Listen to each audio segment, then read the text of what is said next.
guys, if you guys just want to stick around and see how it goes. Basically, I'm going to be breathing in as deep as I can, breathing short breaths out, and I'm going to do about 30 repetitions of that. At the end of that, I'm going to take one last deep breath, and then I'm going to push it all out, and I'm just going to sit in with my lungs without oxygen. Basically, I'm just going to sit and meditate. And when you do this, hey, peace, Mente. How's it going?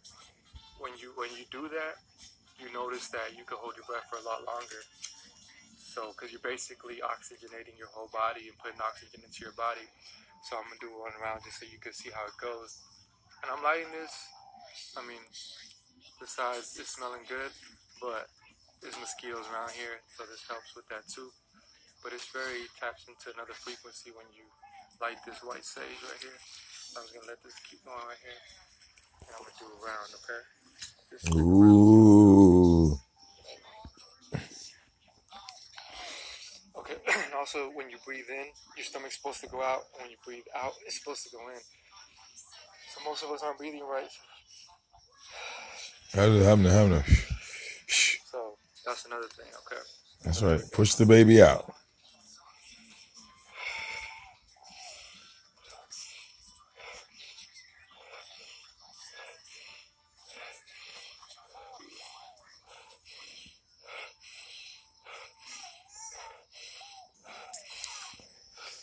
Nah, I'll just hit the weed, bro. That'll be my lung exercise.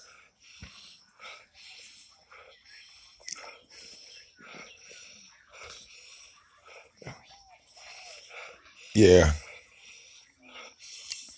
It looks like he's about to have a seizure.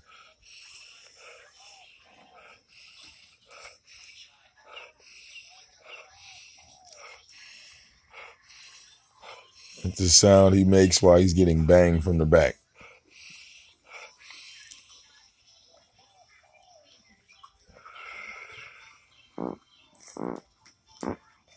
Ew, I think he let one out.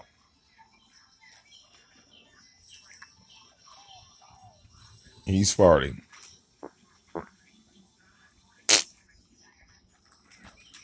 Let it out.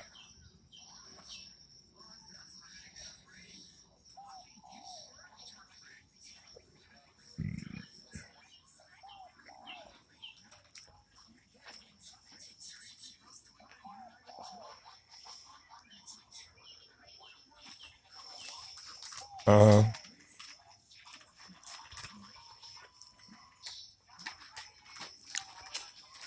The mosquitoes biting you. Yeah, you ain't burning enough.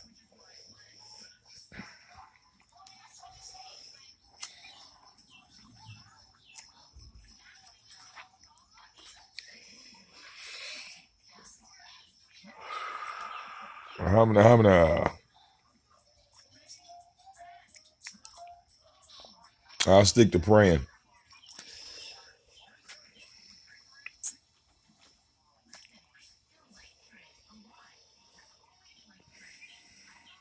All right. He's praying for his view count to go up. Okay. All right. Yeah, so that was one round. All right. Do one round like that. And it's basically, in yogic traditions, they would do something similar to this. There's a lot of different exercises, breathing exercises that they have done to induce different states.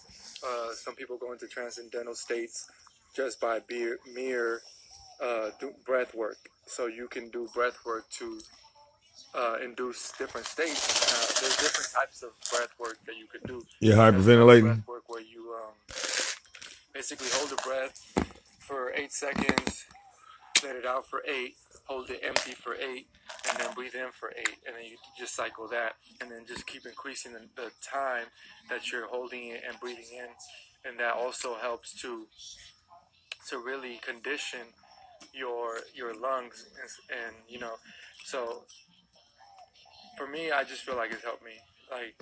So people, I've heard people say, it cuts off oxygen to the brain, it's hyperventilating, but for the purpose that I'm using it and what I've seen in my personal experience, which was I like to go based off of at the end of the day, after all the research I do, after watching videos and watching people tell me stuff and scientists, what I go based off of is my own personal experience and what it does for me. So based off of that, that's what I base my truth off of. I'm not just going to base off what people say, but for me, I feel like it's helped me because it really tones me in. There's been times where I've been just feeling like depressed, feeling down, and I do the breathing exercise and I feel happy.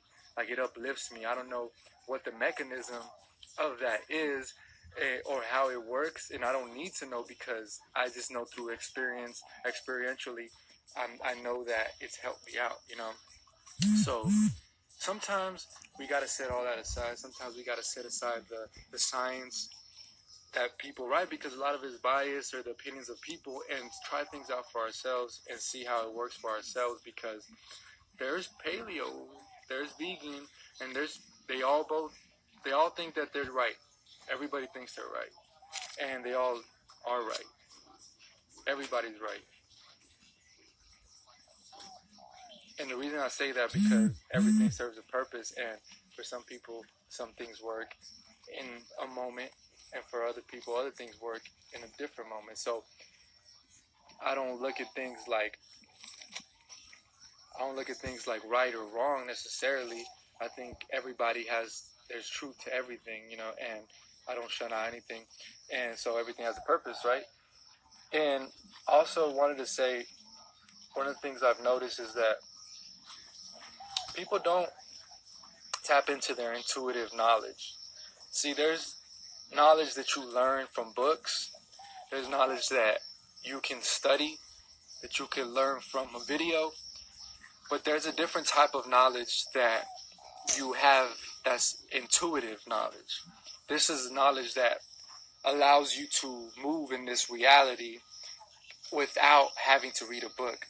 And it's programmed into us genetically, like every other species, so that we could survive.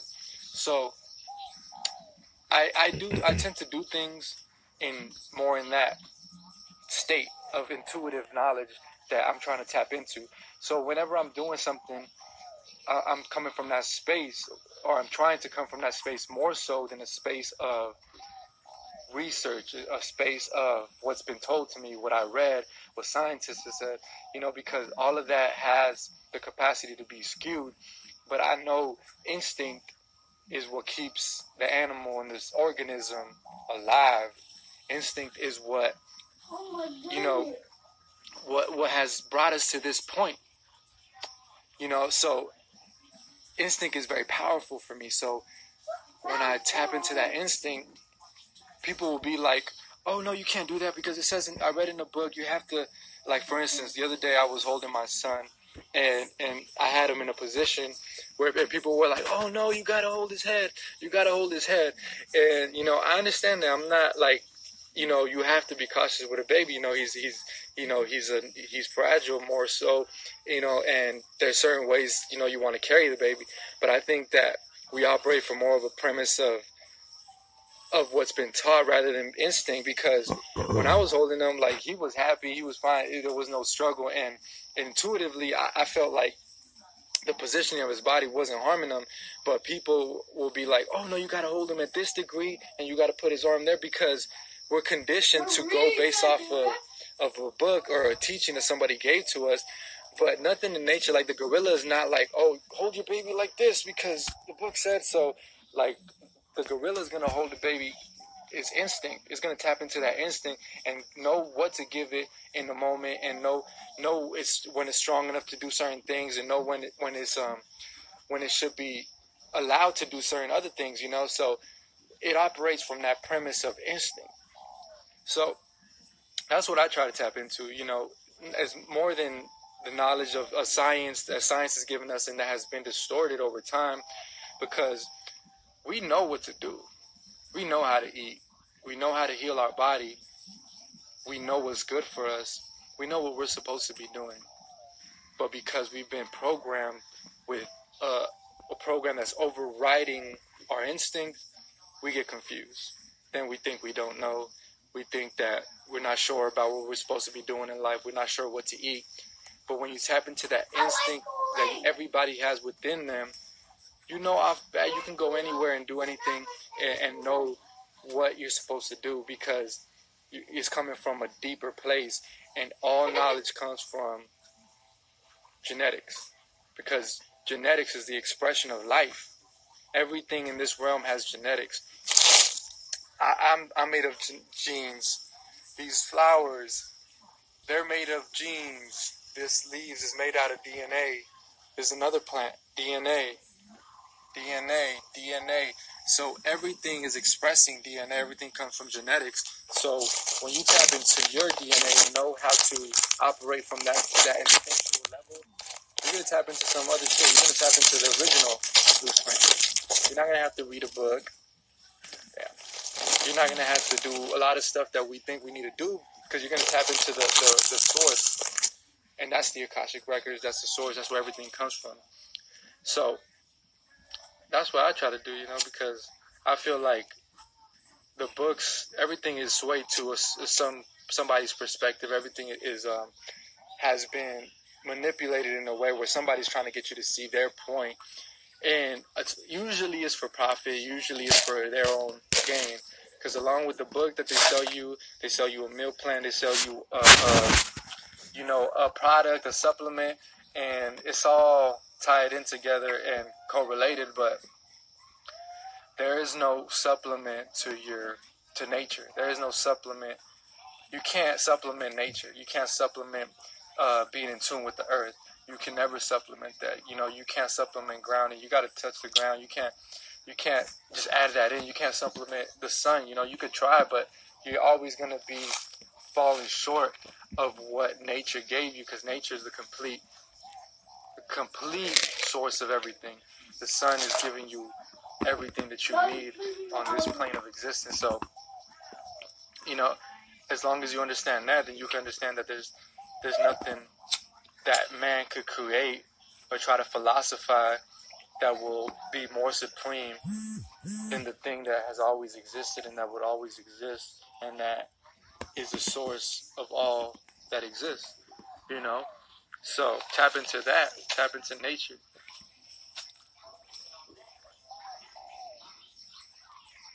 Yeah, exactly. It's like getting information off Google. It's like reading a book. Yeah.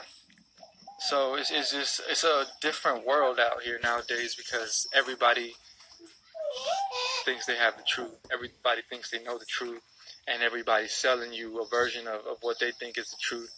And it's like, where do you even begin? What's true and what's not true? And you start trying to decipher different things, but always relay it back with personal experience. For instance, like, there's people who don't believe in fasting. They don't believe that humans should refrain from food, and they think it's damaging to the body to fast. In my experience, I've done very long fasts, and I've seen positive experiences and outcomes, and I understand, and I've read the science behind it. But at the end of the day, my conclusion was based off of my experience, because I use the science as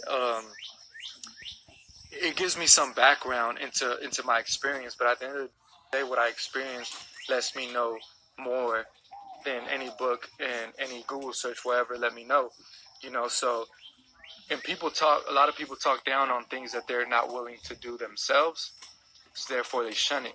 Like, some people aren't willing to fast, or they don't, therefore they teach that you shouldn't. Cool. Like, I don't think anybody should do anything, but I think that we should know the truth. I think we should, at least it's our responsibility to tell people. I believe that genetically you could repair your DNA, meaning if you have mutations in your genes, you could repair it through fasting, and the research does evidence that.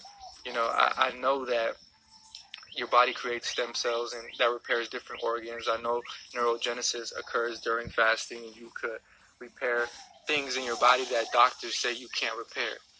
And that's why I was always a big advocate for fasting, because it was the number one thing that's free, accessible to everybody. You don't got to pay a penny, and that everybody, most people could do. I'm not going to say everybody, because there is some certain situations, some certain conditions that you don't want to fast in. But it's accessible to anybody, you know, and that's the number one thing right there, because everybody's going to try to sell you a supplement. Everybody's going to tell you need to buy this, you need to buy that, and that doesn't make it accessible to everybody. But nature is never going to give you a solution that's not accessible to everybody. Like water, you could pretty much get it anywhere in the world where humans should inhabit. Therefore, that lets you know that that's something you should be drinking because it's accessible to everybody, just like the oxygen is as well. You know, that's an essential, so it's accessible to everybody. So a healing modality, you don't need to go to no doctor, no practitioner. The most potent and accurate operating table in this realm is called fasting. And it takes many shapes and many forms, and there's many different ways to do it. But the premise of it is that nothing can heal you. There's nothing that could come and be a quick fix and solution to your issues. The only thing that you can do, because your body is so intelligent and it has infinite intelligence and it knows better than your conscious mind on how to heal itself and how to repair parts of it that it needs to repair, the only thing that you could do is get out of its way. So the more you get out of your body's way, which is that you take away digestion because you're not eating as much heavy foods, and you eliminate that energy source that's being used by the body in order to digest food. When you take that out, your body is left with more room to heal itself. Your body is given the opportunity to heal itself because we're oversaturated with food. Think about how much often we eat, and then look at indigenous cultures and people who live in tune with nature for real, and look how much they're eating. They're eating significantly less, dense food and less processed food. It's just less in general. If they eat meat, they eat meat about once a week whenever it's accessible, depending on which climate they're in. But they're just eating less, in general, so that is the key for me, is that when you take something out, you don't got to do nothing to heal your body. Even the herbs and stuff, they stimulate certain parts of your body, but when you just take the food out of the equation, it becomes a priority to your body to heal itself, because the priority is always going to be digesting food when you put it in your body. But the minute you take that out, that energy that would be used to digest food then goes into basically healing your body. Yeah, this is life after carbonation. Your body is so smart that it organizes the importance of what to heal based off what you need to survive. So say life after carbonation. That's the first thing your body's going to try to repair. It's not going to try to repair a scar that's on your leg first, So your body's supreme intelligence. I'm telling you, supreme intelligence, and you won't truly know that unless you let it be intelligent, unless you stop getting in its way and stop putting the things in it and the thoughts in it and all these vibrations into it that don't match the frequency of the operation that it's trying to do. Hey, peace, everybody coming in the room, peace. You got to match the vibration of your body. The vibration of your body is supreme intelligence. It's source energy. It's knowing, intuition, how to live in tune with nature. But because we've been programmed, like I said, that program, you got to get rid of it, because that's always going to be interference. It's always going to be insulation from your body running and operating at its highest potential. And that's all it is. It's very simple. Leave room for your body to heal, and your body will heal. I guarantee you.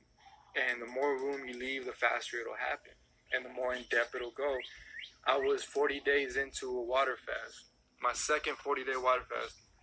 I was fasting, and I was alternating between dry fasting, which is fasting without drinking water. I was doing that for 3 days, and then I was doing water fasting for 3 days. So I was alternating 3 days this, 3 day dry, 3 day water. But about day 21 or so, remember, I wasn't eating any food at all, so you can't say it came from the food. My chest just broke out. I just got a bunch of acne on my chest. So what that means is that there was things in my body that needed to be healed that was coming out to the surface, and the skin is the largest organ, and that's where a lot of the things come out, So when people are sick and when people are toxic, things come out through their skin, so they might not have good skin. The acne pops up and different things like that. So this acne came out my chest on day like 20th day, no food, sometimes no water. So it's crazy how evident to me it was that this is something that's been lodged in my body, that it's like, think about your body. I want you to think about your body. Just meditate on this. You have so many pathways, veins, arteries. You know, you have the bones, the tissues. It's all these pathways that cells travel, nutrition travels, and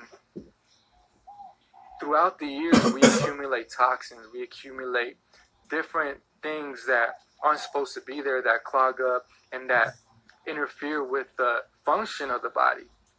Even the liver is bombarded with having to process all these toxins, and if you're not eating right, your liver stops functioning, therefore it stops filtering as much toxins, and it accumulates liver and gallbladder stones. And this is an issue that pretty much everybody on the face of this planet has. And you know, so that's just one aspect of it. But when you're looking at it, at your body, and think about your body and vision the insides of your body, it's like trying to clean something that, like some piping that's intricate, you know, and you're trying to get all up in there. It's not just going to come out with one wash. It's going to require a lot of in-depth, little intricate work, you know. And so what I was doing with the fasting, because think about when you fast, when you stop eating, most people don't allow their organs to contract. The feeling that you get when you think that you're hungry is just your organs contracting. So people mistake that as hunger, but true hunger comes way after that. We have the capacity. Most people here on planet Earth watching this live got at least 40 days that they can go without food and be fine. Now, I'm telling you from experience, you know, you might look worn down, but your body is not in a state of starvation until it starts digging into its muscle tissue. But before that, you have a lot of fat reserves and storage and visceral fat that your body taps into. But what you're doing when you're fasting is the organs are contracting. So when you dry fast, especially, they contract more. So what I was doing with the water and the dry fasting, alternating, I was basically squeegeeing my organs. So I fill them up with water, dry fast, and you're basically doing this motion. So it's like getting things out of there. It's like you're getting a cloth and you're wringing it out, because you're contracting it, filling it with water, and then contracting it. So you're getting all the toxins and all the things out of there that have been lodged in there for a long time. And so this is a practice I was doing, and you can do this through other modalities as well, like with the massage and the deep tissue massage and some breath work. And it's all about the contraction and the expansion, and the motion that this creates releases a lot of pent-up energy in the form of toxins or whatever you have in there that's not allowing the flow of energy in your body to really flow the way it's supposed to be, you know. So that was, and I didn't really read anywhere that, that's something I tuned into on myself, you know, just experimenting through different things on myself. I learned that, you know. So that's one practice that I really enjoyed throughout the years of this journey that I've been on. And oh my God, I don't know, I have this connection with fasting, because every time I would break the fast, it was magical, because it's like, it almost makes you want to cry, because think about not eating food for 40 days. Not a drop of food, not a morsel, no tea, no sugar, no fruit, no nuts. I'm talking about just water and air for 40 days. And then putting something in your mouth that has calories. Putting something in your mouth that has DNA, that your body just takes it and absorbs it, and it's just like exactly what your body needed. It's just like it just wants it, you know. It really wants it. And every time I think about that experience, whatever fruit I ate, and not even just the first time that I broke the fast, but even a couple of days, maybe a week, that first week I broke the fast, all the food that I was tasting, it was like I was tasting it for the first time. It's like I think I broke it with a tomato, and I just bit the tomato, and I could taste every flavor. I could taste the cells. I could taste ancestrally. It was like waking up and flipping switches in my genetics that I could almost feel, you know, that I could feel, you know. It was just kind of a indescribable experience to have, you know. And no, it was an heirloom tomato, VicDamoane, or beef, yeah. And so that was a very interesting experience for me, and I really got a lot from that. But I was telling somebody about my experience, and sometimes when I would fast, I would go up to the mountains, and I would fast isolated in the top of the mountain. And I was telling somebody about that, and they told me, "Oh, the Native Americans used to do that. They used to fast, or they used to go out into the woods and just stay out there in the woods and just fast from no food, no water, no nothing. Just sit there until they received clarity or they got some insight." I don't know if that's the same thing as a vision quest, but that's something that they used to do. And so I was like, wow, that's interesting, because intuitively, that's what I was doing. I didn't really get what I was doing. But when I was at the top of that mountain and I didn't have no food, I didn't have no internet, I didn't have nothing to distract me, it brought out something in me that I didn't even know was there. Emotions, feelings, thoughts emerged in the absence of distractions that you otherwise would not be able to tap into. So it was a very powerful experience for me, because I think we're overly stimulated. You know, we're overly stimulated with food, with entertainment, advertisements, just this constant bombardment of entertainment, of stimulation. And it makes us addicted to it, you know? And like, it gives us comfort in a way to have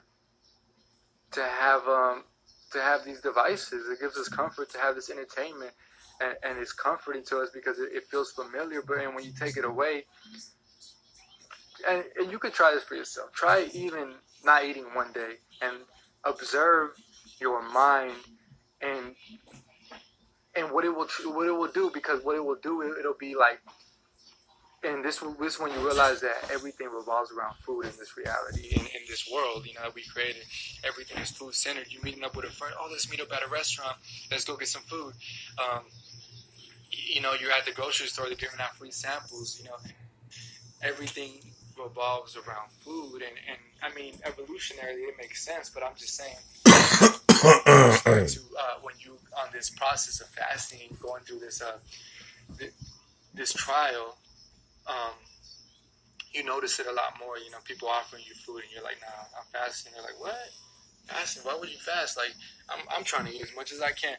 And I always got those people, because they feel threatened that somebody could go without food. They almost have to push the opposite end of that spectrum to feel balanced. You know, so they'll be like, "If you're fasting, well, I mean whatever I can," because you know, they try to find ways to try to balance you out, you know, in that moment. But I never pushed anything on anybody. You know, even people used to come around when I was fasting. They used to be eating pizza, and they used to be eating all kinds of stuff, and I was just so focused, I would not budge, you know, because it was deeper than the surface for me. It was trying to heal myself physically, genetically, emotionally, trying to heal those past scars, those ancestral chains of addiction, those ancestral chains of patterns of thinking and ways of being that don't serve the self,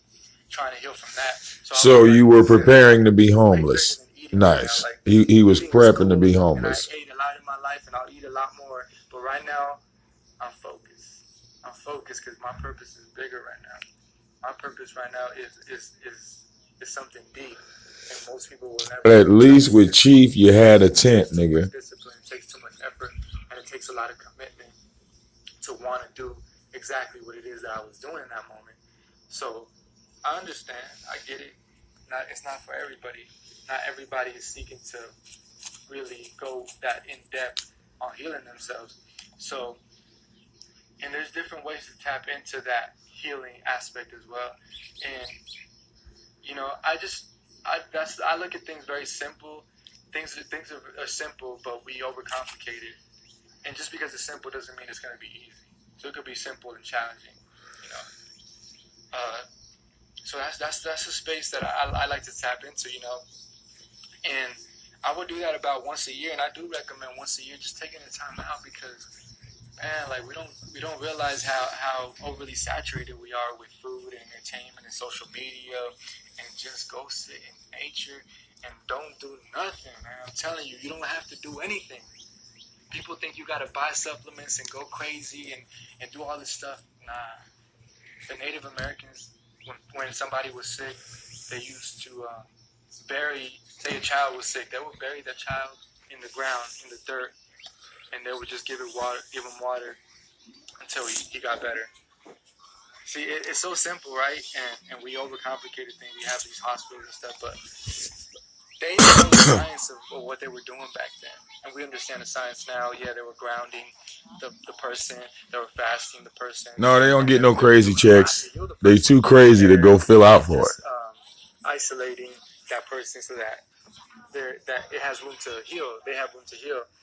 But they didn't need to know because, like I said in the beginning, when you tap into the intuitive knowledge that you have in your DNA, you won't need books as much. It's cool to play around and to read, but you'll be able to tap into all that knowledge yourself because you'll be guided by a more supreme intelligence, which is the intelligence of source, of DNA, of genetics, of intuition, of nature. Yeah, so don't read books.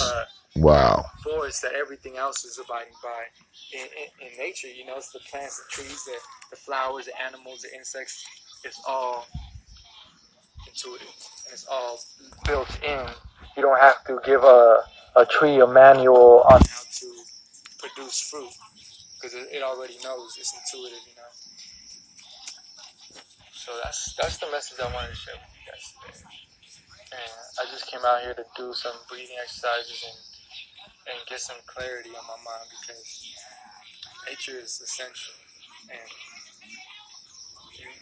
you know you should strive to at least get some nature time every single day, and just develop a bond, a connection to nature, you know, and a practice that will keep you motivated in life because it's so easy to get distracted, man. I know it's easy to get distracted. They're studying ways on how to get you distracted quicker and faster and for longer periods of time. Instagram knows instant gratification. You have clips, you have the explore page. I get lost in the explore page all the time.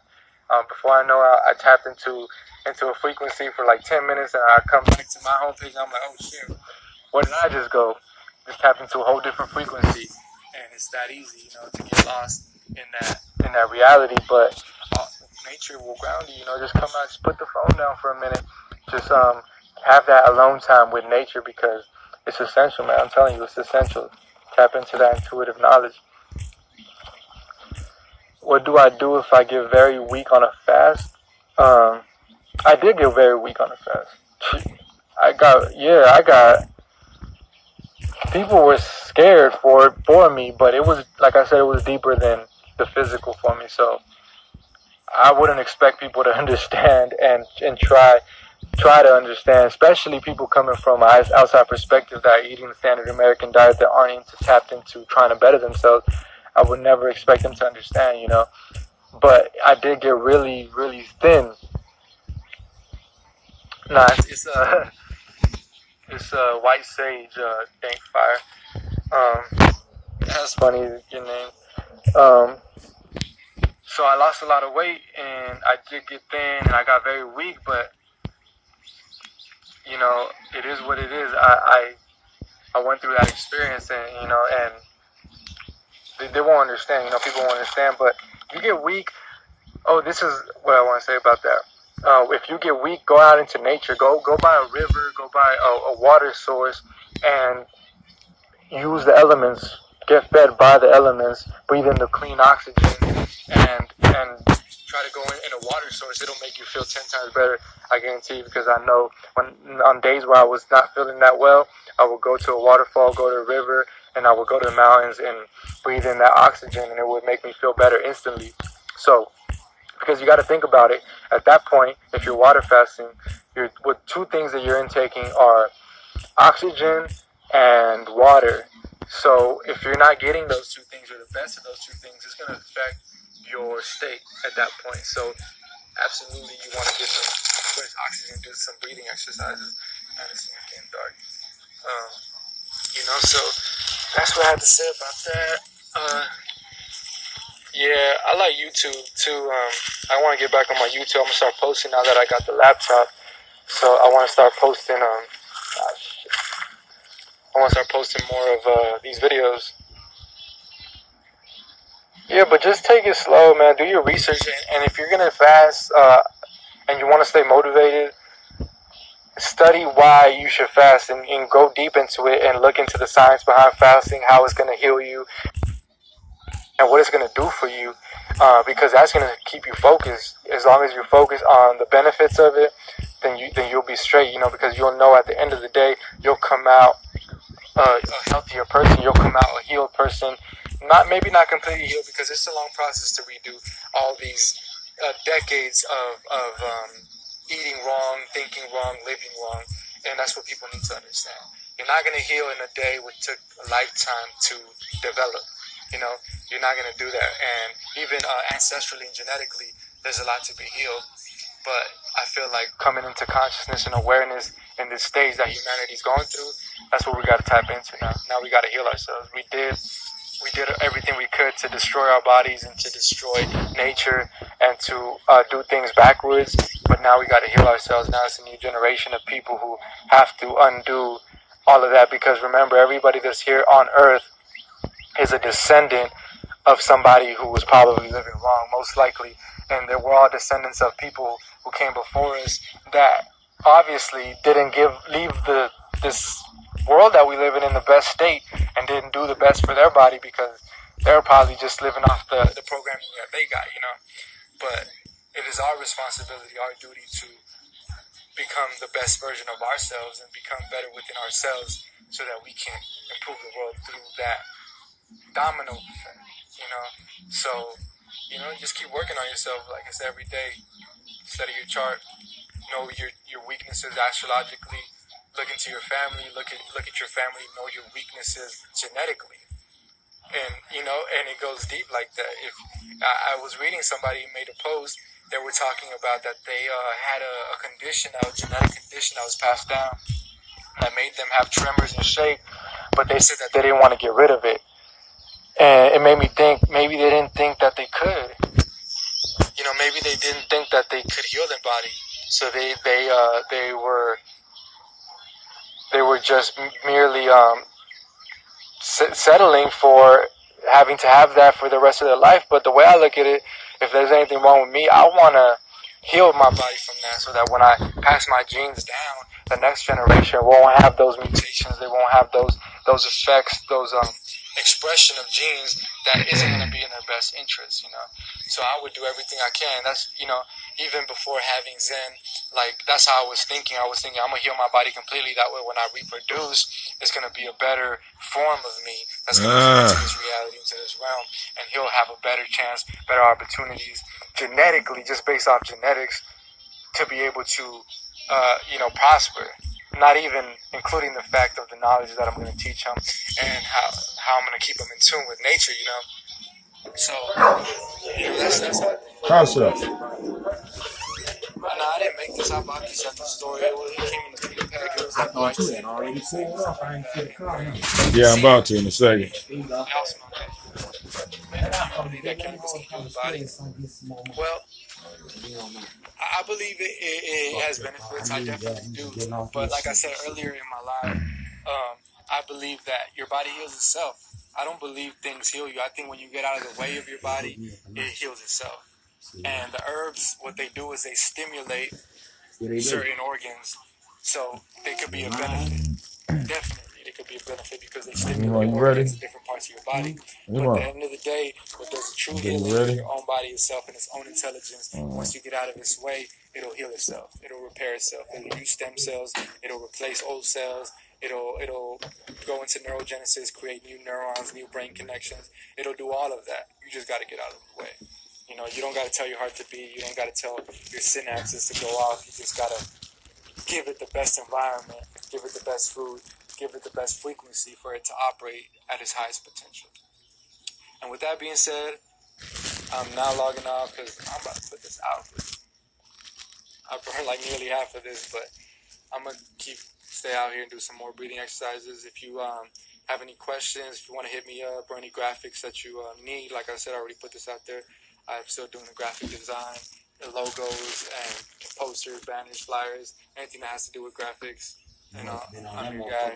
So just hit me up. Got all the Bibles out, bro. Leave a donation. You already know where. Oh, that's always out. Donate Let's to get us. that on deck. Support the movement.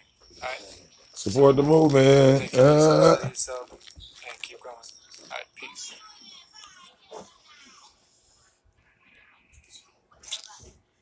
All right, and that was Burning Sage with Rambo Ramble. All right. We'll catch up with y'all on the next one.